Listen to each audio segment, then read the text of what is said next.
पवनराजे हत्या प्रकरणासंदर्भात निकालाविरोधात ओमराजेंचे समर्थक आक्रमक आहेत।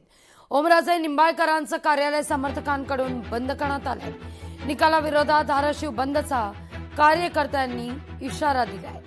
आढावा घेतला आपले प्रतिनिधी काकासाहेब कांबळे।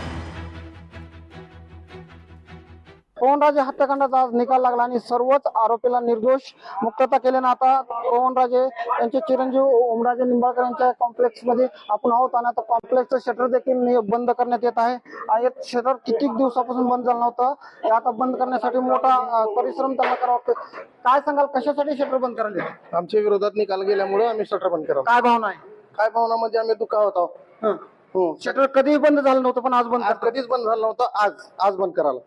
काय सांगाल, काय भावना आहे? निकाल अत्यंत दुर्दैवी लागलेला आहे। न्यायाची अपेक्षा होती, परंतु 20 वर्ष झालं अजून देखील स्वर्गीय पवनराजे निंबाळकर साहेबांना न्यायाची अजून किती दिवस वाट बघावी लागणार।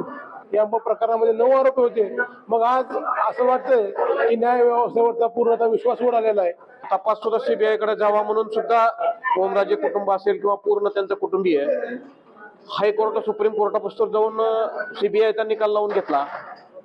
या निकालामध्ये सुद्धा, त्या तपासामध्ये सुद्धा कशा त्रुटी राहतील या प्रशासनाने त्याचं बघितलेलं आहे। परंतु हा धक्कादायक आहे, कारण एखाद्या जीवित माणसाला मारणं, आता हे जर समजा निकालामध्ये यांनी म्हणलं की नाही मारलं तर कोर्टाने सांगावं कोण मारले। मग आम्हाला तर माहिती आहे यांनीच मारलं, मग कोर्टाने ठरवावं कोणाला मारले। पवनराजे निंबाळकरांचे कार्यकर्ते त्यांनी आता सवाल उपस्थित केला आहे, या 9 आरोपींनी मारलं नाही, मग पवनराजे निंबाळकरांना नेमकं मारलं कोणी, याचं उत्तर कोर्टाने द्यावं। काकासाहेब कांबळे, लोकशाही मराठी, धाराशिव।